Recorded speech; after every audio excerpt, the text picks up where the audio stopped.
Hello guys, അപ്പോൾ നമ്മളിതേ റെഡിയൊക്കെയായി വവ്വക്കാവിൽ പോയി മാമി എടുത്തുനിന്നൊരു കമ്പിളി നാരങ്ങയൊക്കെ മേടിച്ചുകൊണ്ട് വന്നു. അതെല്ലാം കഴിച്ചു. അതൊക്കെ കഴിഞ്ഞപ്പോഴത്തേക്ക് അവനുണ്ട്. അപ്പോൾ ഞാനും അവനും മാമി അനിയനും കൂടെ റെഡിയായിട്ട് ഓച്ചിറ പോവാണ്.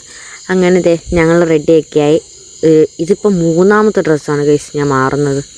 ഒന്നിട്ട് ഇഷ്ടപ്പെട്ടില്ല. അങ്ങനെ ദേ എല്ലാം മാറി അമ്പലത്തിൽ ചെന്നു. അപ്പോൾ അമ്പലത്തിൽ നൈറ്റ് വ്യൂ അടിപൊളിയാണ് ഗൈസ്. കാരണം ലൈറ്റും സെറ്റപ്പെല്ലായിട്ട് നല്ല ക്രൗഡും ഒക്കെ ഉണ്ടായിരുന്നു. കാരണം മഴയില്ലാത്തൊരു ടൈം ആയതുകൊണ്ട്. പിന്നെ കുറച്ച് നേരം നമ്മൾ അവിടെ എല്ലാം ഒന്ന് ജസ്റ്റ് ഒന്ന് കറങ്ങിയൊക്കെ നടന്നു. അപ്പം എനിക്കാണെങ്കിൽ റൈഡിൽ കയറണം എന്ന് പറഞ്ഞിട്ട് ഇങ്ങനെ നിൽക്കുകയാണ്. പക്ഷേ ഗൈസ് പണി പാളി ഗൈസ്, അവന്മാർ പറ്റിച്ചു നമ്മൾ. അങ്ങനെ ടിക്കറ്റൊക്കെ എടുത്ത് നമ്മൾ തൊട്ടാട്ടത്തിൽ കയറി. ഞങ്ങൾ കയറിയപ്പോൾ ചെറിയൊരു ചാറ്റിലുണ്ടായിരുന്നു. അതിൻ്റെ പേരിലാണെന്ന് തോന്നുന്നു ഗൈസ് അവന്മാർ പെട്ടെന്ന് അങ്ങ് ഇറക്കി.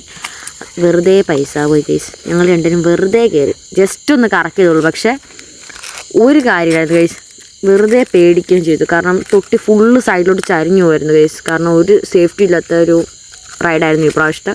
ഞാൻ നല്ലപോലെ പേടിച്ചു ഗൈസ്. പിന്നെ ഇങ്ങനെ ഇറങ്ങി. അത് കഴിഞ്ഞ് മാമിക്ക് വിളക്ക് കത്തിക്കാൻ വേണ്ടി ചട്ടി വേണമെന്ന് പറഞ്ഞു. അങ്ങനെ നമ്മൾ ചട്ടി വിളക്കൊക്കെ മേടിച്ചു.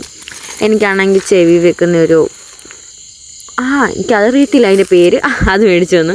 പിന്നെ ഞാൻ കുറച്ച് കമ്മൽ മേടിച്ചു. ഇപ്പോൾ ഗൈസ് എപ്പോൾ അമ്പലത്തിൽ പോയാലും കമ്മൽ മേടിക്കും ഗൈസ്. അതൊക്കെ കഴിഞ്ഞതേ വെള്ളം വേണമെന്ന് പറഞ്ഞപ്പോൾ ഒരു മീറ്ററോളും അവരെല്ലാം നാരങ്ങ വെള്ളം മേടിച്ചു. അതൊക്കെ കഴിഞ്ഞപ്പോഴത്തേക്ക് ഞാൻ ഒരു മിക്സഡ് ഫ്രൂട്ട് പറഞ്ഞു. ഇതുപോലെ തന്നെയാണ് ഗൈസ് ഞാൻ ആ കടയിൽ പോയി പറഞ്ഞത്. മിക്സഡ് ഫ്രൂട്ട് ജ്യൂസിന് മിക്സഡ് ഫ്രൂട്ട് എന്ന് പറഞ്ഞു. അവർ മിക്സഡ് ഫ്രൂട്ട് സലാഡ് കൊണ്ടു തന്നു. അപ്പോഴത്തേക്ക് എല്ലാവരും കൂടെ എന്നെ കളിയാക്കി കൊന്നു ഗൈസ്. ചമ്മി നാറിയിരിക്കുകയാണ്. അപ്പോൾ ഇന്നത്തെ വീഡിയോ ഇത്രയേ ഉള്ളൂ. ലൈക്ക് ചെയ്യുക, സപ്പോർട്ട് ചെയ്യുക, സബ്സ്ക്രൈബ് ചെയ്യുക.